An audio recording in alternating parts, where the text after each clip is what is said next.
Hello, everybody, and welcome to Living Lineage, here where we talk about ancestral wisdom in real time. And today we are talking about what happens when life begins to change in good ways, right? I mean, there's always change, and most people fear change, don't like change. But change can be good things coming in. And we've talked about expanding our capacity and all of those things. But how do we really begin to move when life begins to change? And not just small surface shifts. I'm talking about the meaningful shifts, right? We've talked a lot about expansion and all that. What do Mhm. we do with the new opportunities, the new clarity, the new directions, the new ways of seeing ourselves? What do we do in these moments that can feel exciting, but can also feel a bit destabilizing, right? Because growth doesn't only expand our possibilities, it can also activate old fears and old survival patterns. And so, speaking of expansion and meaningful shifts, I am actually today live here in my new space, which opened on Saturday. And so that has completely changed so many things in my world. And so, how do I anchor in and make Mhm. sure that I don't allow old scripts and old fears to sabotage this for me? So that's what we're going to be talking about today. So, Andy, I like to start by checking in with you. How are you? How's your week going? And how are you happening? How are you dealing with the change that's happening in your life?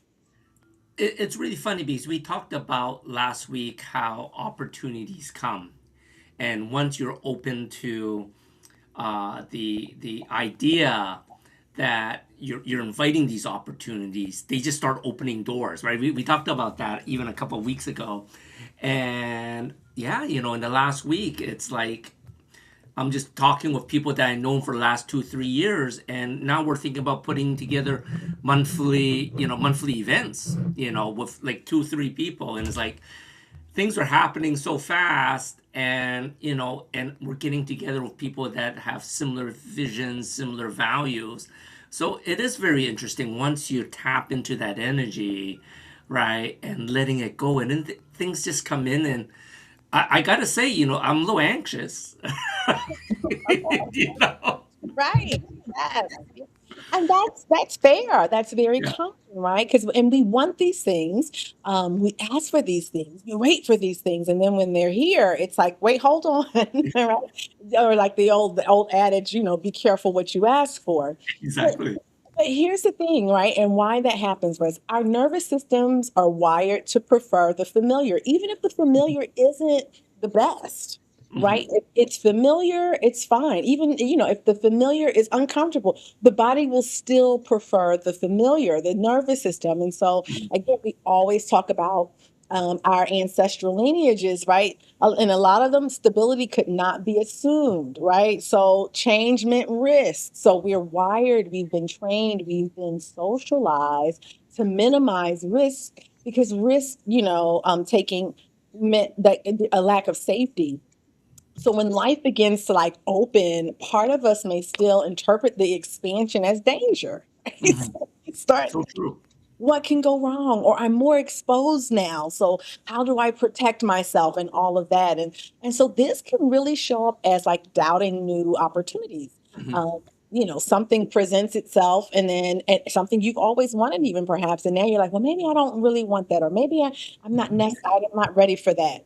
Um, Procrastinating and withdrawing, right? Taking a long time to sign the contract, Yeah.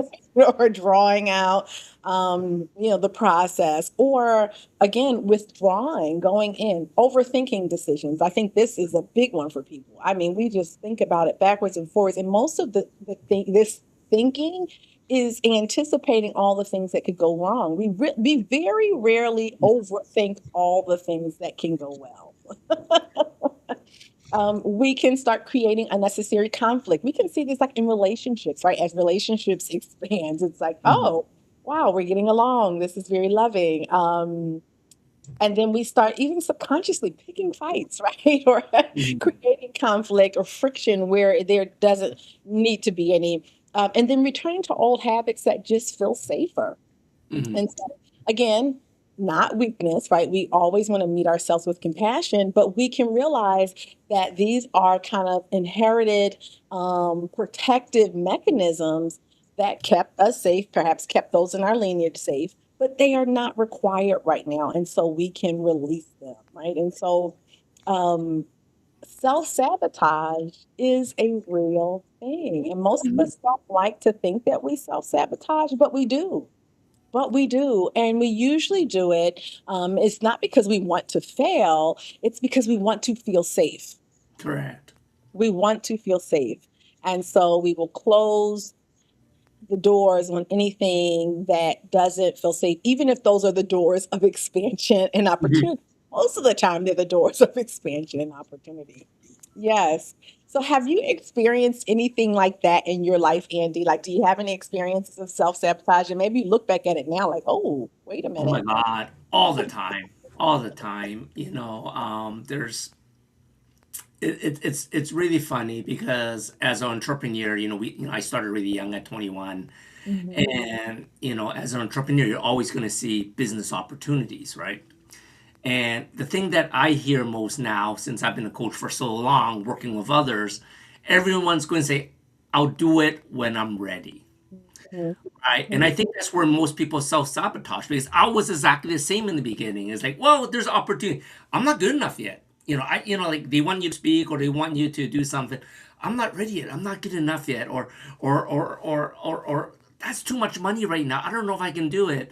Right. And a lot of that is self sabotage. But here it is. Like you said, we're getting Ori to help us expand, give us some opportunities. The opportunities are coming, and I was like, well, I'm too scared for the opportunities, right? So, even for me, even nowadays, I get that all the time. Is like, is this actually a real fair, fear of failure or fear of the unknown? Like you said, I think a lot of us just want to stay in our comfort zone.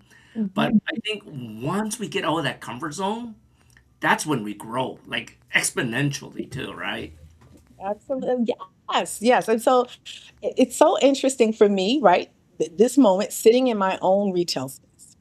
And all the products on the shelves are things that I make with my hands. And so, but in order to like put that out there, I Mhm. had to really face my fear of visibility. This really triggered my Mhm. fear of visibility, my fear of judgment. What if my medicine isn't good enough or it's not as good as this person, or Mhm. fear of loss, right? This being in the space and holding the space requires time and energy, Mhm. effort, money. Yes. And so losing maybe some of my leisure time, or the perception that I'm losing. Mhm. And sometimes it's fear of success itself. What Yeah. if this thing blows up? Right? And so there were moments where I would want to slow myself down because, part of me was not yet convinced that it was safe to grow. Now, Mhm. I didn't just, so this is the thing when we push it aside and act like that doesn't happen, but we can acknowledge it and meet it with compassion. And so I had to take breaks. I had to have days where I rested. I had to ask for my ancestors in my Ori for guidance and for help, like to really navigate the process, because otherwise I would have self-sabotage because I, Yes. again, keep myself safe. And so, again, understanding this allows us to respond with compassion, right? We ought to meet ourselves with compassion rather than frustration. We don't have to be frustrated with ourselves, and we don't have to stay in the same patterns. We can have the expansion and success that we want, but we need to realize that it's a process there. Yes. So when I think about like navigating expansion with awareness, right? So how do we move through this change without unconsciously blocking ourselves? Because that it's truly usually unconscious that we block ourselves. Mhm. Uh, Here are three grounded practices that I would like to offer.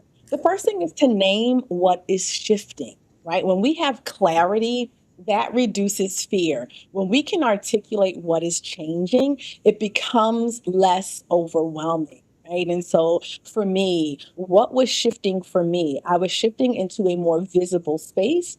I was shifting from doing all of this work in my home, um, and being somewhat anonymous, kind of behind just my website. And now I'm here. People are Mhm. interacting with me physically, right? And and they see me, I'm holding the product as they're, and so so that, okay, so that was a level of exposure that felt, ooh, I don't know. But as I named it and got clarity around, okay, that's what's changing, it was less overwhelming, right? I was Mhm. able to kind of start getting more settled and situated. Move at a sustainable pace, right? When I signed the lease on this, I gave myself 2 months to get everything going. Correct. Probably could have got it done sooner, but I wanted to steward my energy. I wanted to be kind to my nervous system. And I wanted to be able to move at a sustainable sustainable pace. And so Mhm. expansion doesn't require urgency. So much, again, we always live in urgency, but it doesn't require urgency. Um, Growth that is integrated, so taking Mhm. our to integrate, right? That is what lasts. Urgency, we hear crash and burn, right? Yes, Mhm. but something when we're integrating, it tends to last. And the last thing is, again, building that internal safety. So I supported my nervous system through rest. There were some weekends where I couldn't think about anything ancestors business. I could not think about this space. I rested. Um, Also supporting my nervous system through routine. Yes, I have this big project I'm working on, but where are the anchor points where I can keep routine, connecting with friends, and then honest reflection. Some days all I could do was just be afraid and just sit with those feelings, journal about them, call out to my ancestors and Ori for additional support, right? And so all of those things. And so change becomes easier, like when the body feels resourced, right? And Mm.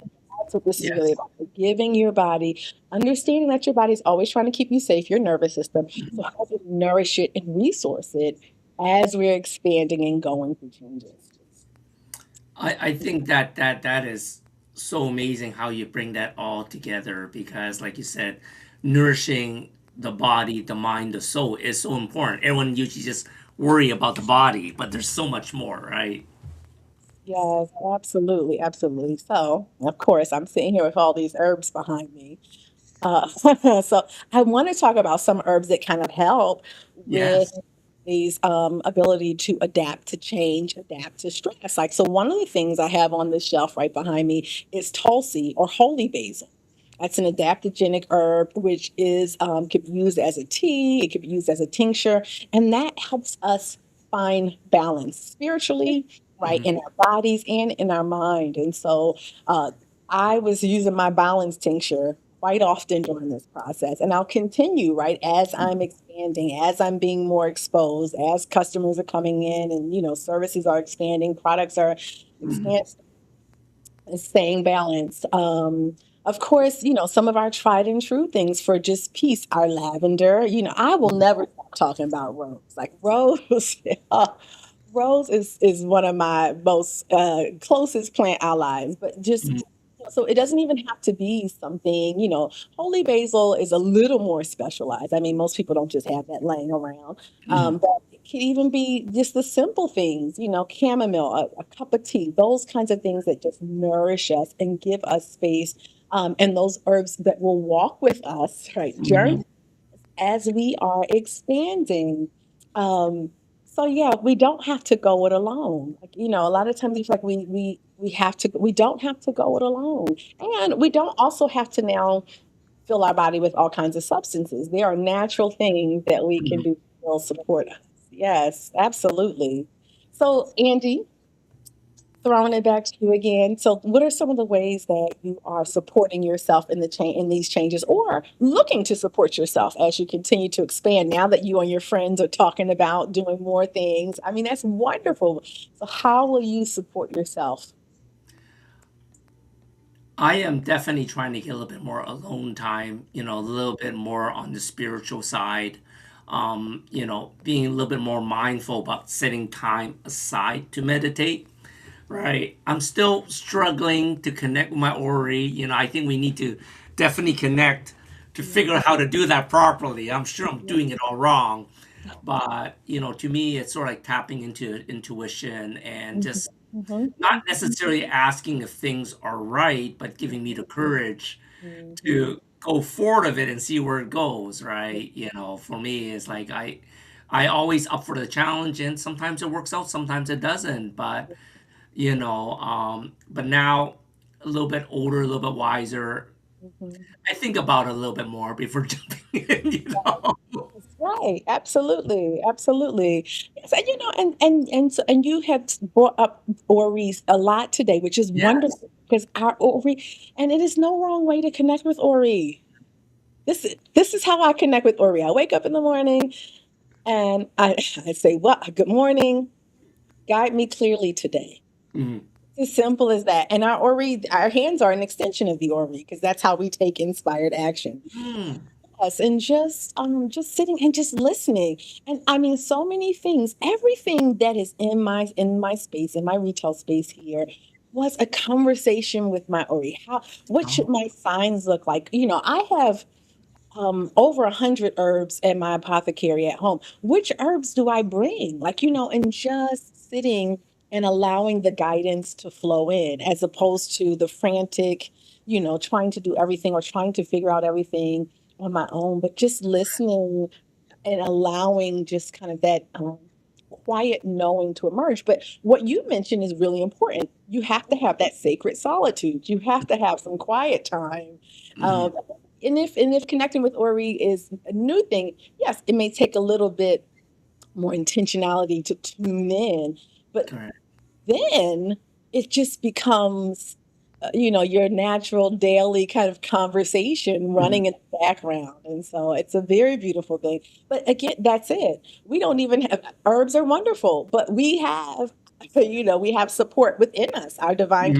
consciousness, right, or our Yeah. intuition, our higher self, all the different ways that we could all the different ways we use to describe Ori, as it's called in Europe. But yeah, I love that though. But the slowing down, and that's the thing I've learned in this process too of getting this apothecary going is a lot of times you have to slow down in order to speed up.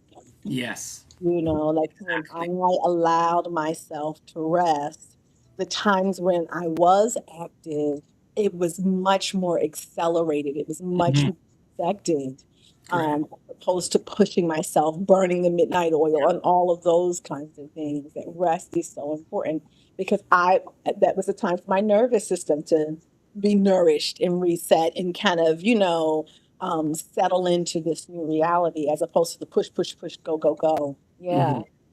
I love We're really at a different point. Like even this is coming up with a lot of my clients too. I was doing readings yesterday, and that. this Mhm. was coming up for a lot of the three clients who booked readings yesterday were all thinking about moving away from the traditional 9 to 5 and into kind of more entrepreneurial, more Mhm. creative.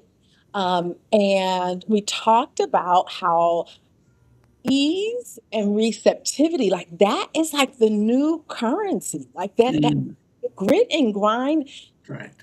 for so many of it, like that is no longer like it's not the time, like that timeline has completely fizzled out or something. I don't know if we've all just elevated or most of us have elevated or um and so trying to approach these new things in that old way just doesn't work. Mhm. I mean, it doesn't even work no matter how hard you try. So we've definitely shifted. But how beautiful is that, right? Because I feel like that's probably our most natural balance is just to be at peace and allow things to flow in, taking inspired action when, as necessary, but allowing things to flow in as opposed to elbowing everybody out of the way and,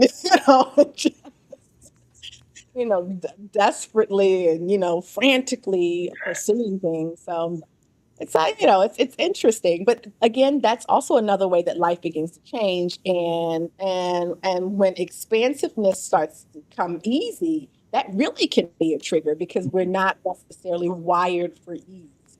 We are wired for survival, for struggle. Correct. But it's a beautiful thing to know that we can release that. Mhm. And so, as we're kind of coming to a close here, like when your life begins to change, remember it's not only an external process. So, all of the goodness that you've been asking to come in, all of the goodness that's being granted while Jupiter is exalted in Cancer, all the year the fire hurts, all of these things we've been so excited about, right? We've Mhm. been waiting with bated breath. And so now it's here, and you may find yourself kind of, wigging out. Like Andy says, he's had these new opportunities. He's feeling a little anxious. It's all natural, right? Mhm. This is part of that internal reorientation. And so you're learning to live, we are all learning to live in like this new reality, one that includes more opportunity, more responsibility, but definitely more freedom. There's more Mhm. freedom to allow it to be so. This week, as you go through the week, notice where growth is asking you to trust yourself. And remember, you don't have to become someone else. It's allowing more of who you are to emerge. That's what this really is. And Mhm. so when the old us are is triggered, or that old nervous system or those old fears come to the surface, we are just being allowed to release that pressure, release those masks, and be even more of our authentic selves. I Mhm. love that. Yes. Any closing thoughts? To be honest, no. I think that really just sums it up so perfectly. Yes, yes. Yeah, I mean it is. And so here we are. Here I am. I'm so glad that I got a chance to do the live from this space. And it actually I feel the energy of it, and doing this and having this conversation in this space, I feel is also releasing, a higher frequency for the work that I'm doing. So we've been talking about it for weeks. It happened, folks. Here it is.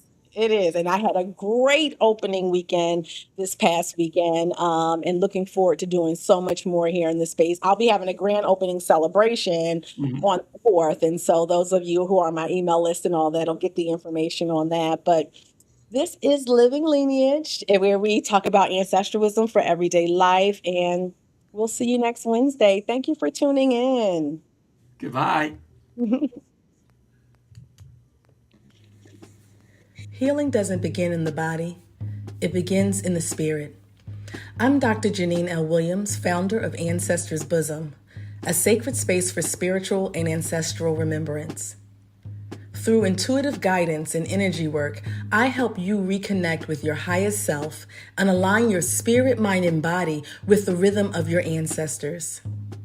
Together, we listen for what your spirit needs. We release what no longer serves you. We restore balance and open the path to peace, clarity, and purpose. My work is supported by spiritual herbalism, plant allies that ground and nourish your transformation. Every session is a ceremony of remembrance, a return home to yourself. Ancestors Bosom, where healing begins with remembrance. Visit ancestorsbosom.com and begin your journey home.